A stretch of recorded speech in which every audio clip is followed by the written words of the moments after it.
Assalamualaikum. Waalaikumsalam, Dek. Silakan masuk. Waalaikumsalam. Ayo duduk. Oke. Jadi ini Dek Ulfa yang menghubungi kakak lewat tadi layanan konselor sebaya itu. Iya kak, saya. Oke, betul. Bagaimana nih kabarnya Dek Ulfa? Sebenarnya kurang baik kak.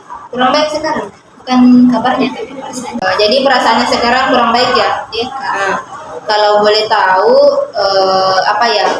Dek Ulfa di sini tujuan utamanya menghubungi kakak itu untuk apa? Sebenarnya mau cerita kak. Cerita permasalahannya Dek Ulfa. Iya kak. Nah, jadi sepertinya karena Dek Ulfa membawa permasalahan ini, kita akan melaksanakan konseling individu. Jadi kalau boleh kakak tahu, Dek Ulfa pernah melaksanakan konseling individu enggak sebelumnya? Sebelumnya belum pernah kak. Belum pernah? Iya. Tahu atau pernah dengar dengan konseling individu? Kalau dengar pernah kak, cuman untuk tahu spesifiknya usaha itu apa kurang tahu kak. Jadi kakak jelaskan sedikit ya Dek. Konseling individu itu merupakan suatu kegiatan di mana ada konselor dan konseling. Nah, konselornya sendiri itu kakak, dan mungkin Dek Ulfa sudah tahu ya kakak sebagai mahasiswa asistensi mengajar di sekolahnya yang menjadi fasilitator atau pendamping guru BK-nya, dan kakak yang menjadi konselornya. Konselingnya itu sendiri adalah Dek Ulfa sebagai siswanya, di mana Dek Ulfa bisa bebas menceritakan permasalahannya dan akan dibantu oleh kakak dalam mencari jawaban atas permasalahannya. Tapi kakak hanya mengharapkan yang full mencarinya itu adalah diri Dek Ulfa sendiri. Kalau sampai sini paham? Paham kak. Ngomong-ngomong, Dek Ulfa sudah istilahnya sudah ingin bercerita langsung saja atau seperti apa? Sebenarnya kak masih agak takut-takut kak untuk cerita. Masih agak takut-takut bercerita. Iya. Jadi tidak usah loh Dek Ulfa takut-takut, kan dari banner juga sudah kakak sampaikan bahwasanya siapa saja yang ingin curhat atau datang menceritakan permasalahannya itu akan dirahasiakan, karena dalam konseling individu itu ada namanya asas-asas. Asas pertama itu jelas saja asas kerahasiaan. Namanya sudah rahasia, otomatis akan dirahasiakan oleh kakak, baik itu apa yang kakak sampaikan kepada Dek Ulfa dan apa yang Dek Ulfa sampaikan kepada kakak akan ada kerahasiaannya. Yang kedua namanya asas keterbukaan, karena apabila Dek Ulfa sudah percaya kepada kakak harap Dek Ulfa ini menjelaskan semua permasalahannya dengan runut dan baik, terbuka, jangan malah ditutup-tutupi. Nah, selanjutnya sebelum itu juga, karena namanya konseling ini ada batas waktunya tersendiri Dek, dan kakak akan sampaikan di awal terlebih dahulu kalau konseling itu berkisar 30 sampai 45 menit. Jadi di situ Dek Ulfa bebas menceritakan apapun selama masih dalam batas waktu konseling. Dan kita akan konseling di ruangan ini saja, atau Dek Ulfa mau di bawah pohon misalnya atau di mana? Mungkin di sini kak lebih tertutup. Untuk posisinya sudah nyaman berhadapan seperti ini, serong dikit. Sudah kak.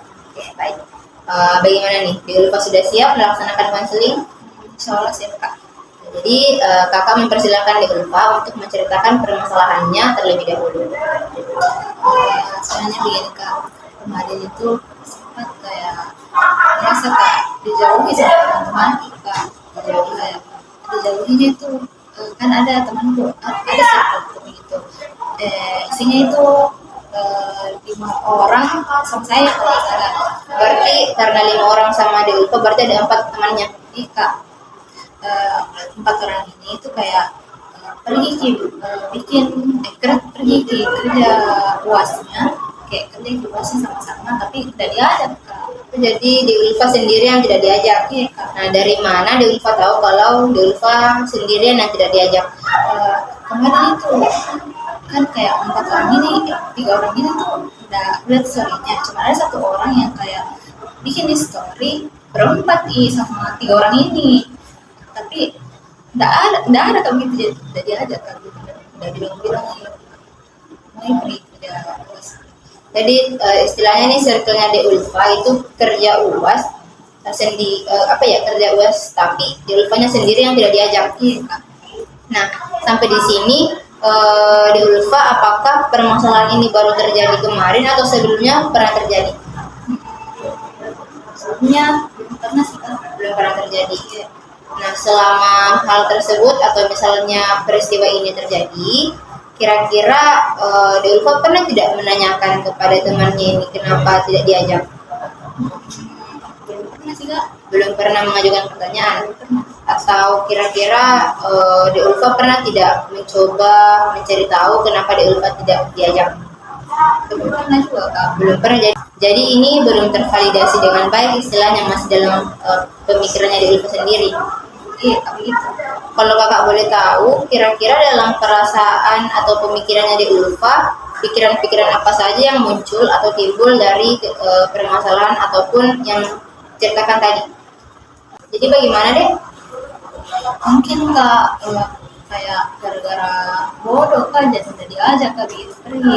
Terus menurutku juga Kak kayak tidak worth it Kak buat diajak kerja UAS sama-sama ya kan, tadi bodoh Kak. Terus karena mungkin salah satu kayak tidak ada kendaraan Kak ikut, jadi kayak jadi gampang nah aja Kak, nanti jadi beban Kak juga tuh. Jadi sampai sini karena Di Ulfa sudah menceritakan sedikit permasalahannya, kakak ini akan memberikan sedikit lembar kerja. Lembar kerja ini sudah kakak istilahnya sudah siapkan sebelumnya. Lembar kerja konselingnya ini sudah kakak siapkan tersendiri. Jadi memang ini lembar konseling yang pada dasarnya sudah disiapkan oleh kami sebagai konselor, dan ini untungnya juga kakak sudah punya. Nah, yang pertama di sini deh, kakak ingin kamu menuliskan, silahkan, bentuk problem yang kamu hadapi atau misalnya permasalahan yang sedang kamu hadapi sekarang. Boleh 1, boleh 3, tergantungnya di urutan mana kira-kira yang paling menekan, itu yang sedang mengganggu pikirannya.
Oke, jadi di sini sudah ada 3 bentuk problem yang sekarang kamu hadapi nih deh. Nah, dari ketiga problem ini, kira-kira bagaimana bentuk pikiran atau emosi ataupun tindakan terhadap problemnya? Kayak misalnya ketika kamu merasa bodoh karena tidak diajak, bagaimana emosi kamu atau pikiran kamu menghadapi hal tersebut? Silakan De Ulfa. Boleh mencakup semua langsung atau boleh juga satu persatu dijabarkan pikiran atau emosinya.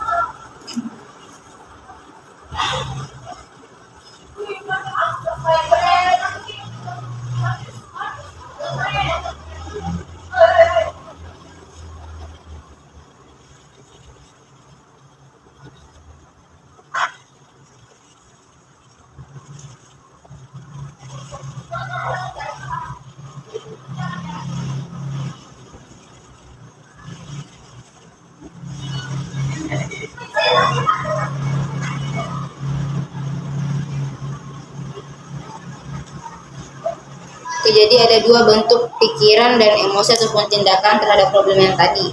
Selanjutnya, kira-kira tindakan apa yang kamu bisa lakukan terhadap penyelesaiannya ini? Kamu sudah tahu kira-kira apa yang bisa kamu lakukan? Kakak mungkin bisa memberikan saran sedikit, karena kan kamu tadi mengatakan bahwasanya belum valid kan infonya, kamu belum tanyakan kepada teman kamu ini. Mungkin kamu boleh menanyakan yang terlebih dahulu. Misalnya menanyakan kenapa memang saya tidak diajak, atau ada alasankah kenapa saya tidak diajak, seperti itu. Mungkin kamu bisa mencoba tindakan itu, atau kamu juga bisa mencoba tindakan yang lain.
Oke, jadi sudah ada 2 tindakan nih yang kamu coba. Yang pertama itu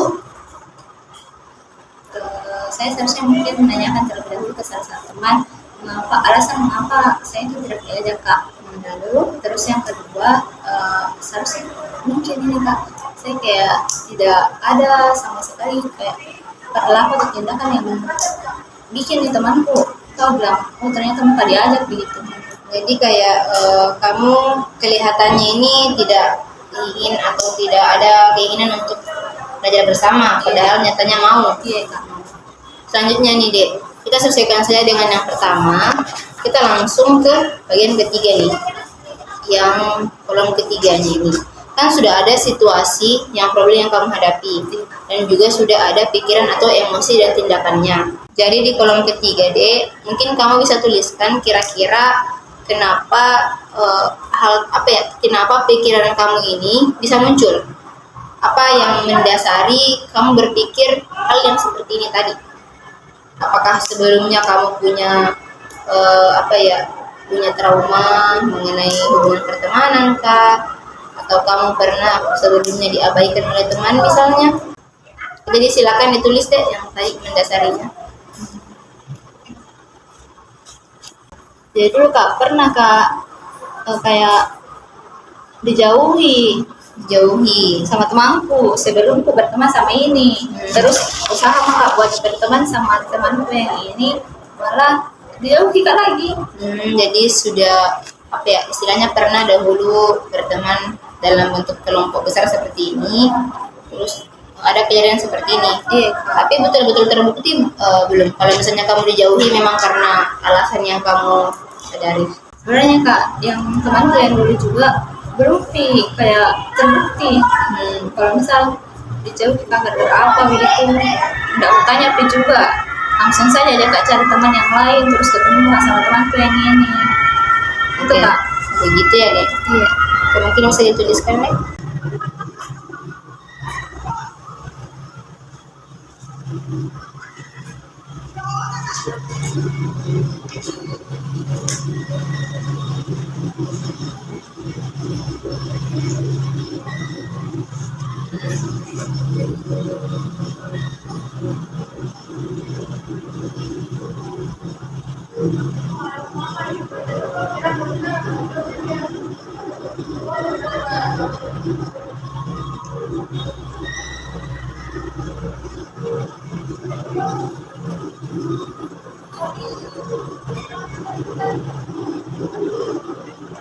Oke, jadi di sini pikiran yang mendasari pikiran tersebut karena dahulunya kamu sempat berteman dengan perkumpulan yang lain, circle yang lain, dan bukan terulang sih kejadian yang seperti ini dan kemudian terulang sekarang. Tapi sampai sekarang pun kamu juga belum tahu kenapa pada saat itu dijauhi, karena belum membuktikan kalau pikiran kamu pada saat itu dijauhi karena masih asumsi belaka istilahnya. Selanjutnya Dek, di sini yang kolom keempat, kira-kira seharusnya apa yang kamu lakukan dibandingkan yang ketiga ini? Mungkin seharusnya ya kayak tadi kutanyakan nih dulu apa alasannya teman-temanku dan ajak. Oh iya, boleh. Jadi kamu menanyakan alasannya ya. Nah, jadi sampai sini sudah jelas. Walau kamu daripada berlarut-larut, kamu sudah bisa mulai menanyakannya. Nah, kita lanjut ke yang ketiga, situasi yang problem atau situasi yang menjadi problemnya kan sudah kamu jelaskan di sini dua kali. Dan kita lanjut ke frame pikiran negatif kamu. Kamu boleh tuliskan frame pikiran negatif kamu yang ini dan yang ini yang kamu rasa itu perlu untuk diubah. Nah, ini yang pertama ya. Oke, silakan deh dibacakan frame pikiran negatif. Mungkin kayak saya merasa bodoh kakak, itu namanya dana aja ke teman-temanku buat kerja UAS. Terus saya juga merasa tidak worth it kak untuk diajak. Ya tadi merasa bodoh kakak. Terus mungkin karena dalai kendaraanku kak, jadi tidak diajak kak. Terus sedih kak iya kak, karena jelas tidak diajak kak sama server-serverku. Jadi itu sudah merupakan frame atau pembingkaian pikiran negatifnya kamu yang tadi itu merasa bodoh, tidak worth it apa segala macam. Nah, kalau kakak berikan pertanyaan, misalnya deh, teman kamu sebenarnya itu bukan karena kamu bodoh, kamu tidak diajak, cuma seperti pikiran yang sebelumnya, bahwasanya memang karena dia merasa ataupun mungkin terluput begitu dengan ulfa, kayak lupa mengajak ulfa misalnya, atau ulfa terlihat tugasnya itu sudah jadi tidak diajak. Yang kedua, mungkin saja deh bukan karena kamu tidak worth it, tapi mereka merasa mungkin saja deh karena kamu sudah terlihat selesai. Mereka tuh istilahnya enggan begitu mengajak kamu, takut menyusahkan lah, atau karena kamu pernah tidak sebelumnya berdiskusi bersama mereka terkait tugas ini? Belum pernah. Nah, mungkin saja karena kamu belum berdiskusi dan mereka sudah berdiskusi sebelumnya, mereka merencanakan untuk kerja sama-sama tanpa mengajak kamu karena merasa ya kamu tidak pernah membicarakan itu kepada mereka, otomatis kan mereka bisa saja segan begitu. Dan mungkin untuk kamu merasa sedih, ya itu memang suatu perasaan atau emosi yang wajar, karena kan kamu juga tidak tahu alasannya apa, tapi kamu juga belum pernah menanyakan kenapa tidak diajak. Tetapi validasi emosi kamu yang sedih itu sudah benar, karena ya siapapun di dunia ini pasti akan merasa sedih kalau misalnya temannya itu berkumpul tanpa dirinya. Jadi sabar ya kakak, mengerti perasaannya di Ulfa, itu valid untuk sedih. Dan yang aneh mah kalau kamu senang kalau tidak diajak. Nah, jadi kira-kira deh bentuk pikiran apa yang positif yang dapat mengubah pikiran negatif kamu di sini? Mungkin kak seharusnya pertama tanyakan nih dulu apa alasannya teman-temanku ini dan ajak kak. Mungkin yang kayak tadi kak sebut, kayak ini tuh teman mungkin berpikir kayak selesai maka jadi kayak udah ada nih pembahasan tentang UAS, kayak ayo kerja sama-sama gitu. Terus kayak bisa juga selain sama temanku, bisa kak juga cari bikin kelompok lain, karena kan mereka otomatis pasti kalau kerja UAS selesai begitu. Jadi mungkin bisa kak cari teman lain yang bisa kau ajak buat kerja UAS sama-sama gitu sih kak. Jadi sudah ada bentuk pikiran positifnya di Ulfa. Yang pertama kakak sangat setuju. Mungkin saja mereka istilahnya merasa kamu sudah selesai. Yang kedua, untuk mencari atau bergabung dengan kelompok lain untuk kerja sama-sama itu boleh sekali untuk dicoba oleh Ulfa, karena kan ini UAS pada akhirnya memang kan merupakan tugas individu kan, bukan tugas kelompok. Jadi tidak apa-apa sebenarnya untuk bekerja sendiri, untuk belajar sendiri, cuma untuk menanyakan sesuatu ya mungkin bisa kepada kakak kelasnya atau sekretaris yang memang pada dasarnya ada di petinggi kelasnya kamu, atau misalnya ada teman-teman kamu yang bisa kamu tanyakan. Nah, daripada kamu berlarut-larut dengan pikiran negatif, ada banyak sekali pikiran positif yang dapat mengubahnya begitu. Apalagi karena masa-masa UAS sangat apa ya istilahnya, sangat rentan. Seseorang itu sensitif dalam mengerjakan tugasnya, sudah pusing, stres dan lain-lain. Dan kakak harap semoga di ULFA ini bisa mengerjakan tugas UASnya dengan baik. Nah, sampai sekarang kira-kira bagaimana perasaannya di ULFA setelah kita berbincang cukup berapa menit? Cukup lega Kak, karena sudah mengeluarkan apa sih istilahnya, kayak perasaan sedih, terus anak-anaknya juga. Jadi setelah keluar dari ruang konseling ini, Deulfa mau melakukan apa yang pertama kali? Yang pertama pasti aku tanyakan dulu orang tua alasannya dana aja Kak. Terus ya yang kayak tadi harus Kak kerja UASku, biarpun ada temanku atau ada temanku harus kerja UAS sendiri. Nah, betul sekali. Jadi Deulfa coba untuk mulai mengerjakan tugasnya sendiri. Nah, kakak sangat mengapresiasi karena ternyata Deulfa sudah mampu mengganti pikiran negatifnya tadi menjadi pikiran yang lebih positif dari sebelumnya. Itu merupakan sebuah langkah awal untuk perubahan yang baik, dan semoga juga terbuktinya memang pikiran yang positif tersebut, karena ya apa yang kita pikirkan sebenarnya itulah yang terjadi. Jadi banyak-banyak berpikiran yang positif. Nanti mungkin Deulfa bisa lebih banyak berpikiran yang positif lagi kepada teman-temannya, berbaur lebih baik lagi, karena ya memang kita bukan makhluk yang bisa hidup sendiri. Kita membutuhkan orang lain untuk mampu bertahan. Nah, kakak sangat mengapresiasi atas kedatangan Deulfa, sudah berani menceritakannya kepada orang lain seperti kakak. Nah, karena apa ya, sudah saatnya selesai, dan karena ini konseling pertama kita, di konseling kedua ke pertemuan selanjutnya boleh tidak kita bertemu lagi di tempat yang sama untuk melihat perkembangannya? Boleh Kak? Oke, boleh. Terima kasih ya karena sudah datang dan mencoba, semoga hasilnya baik. Oke, ya, mari kita antar.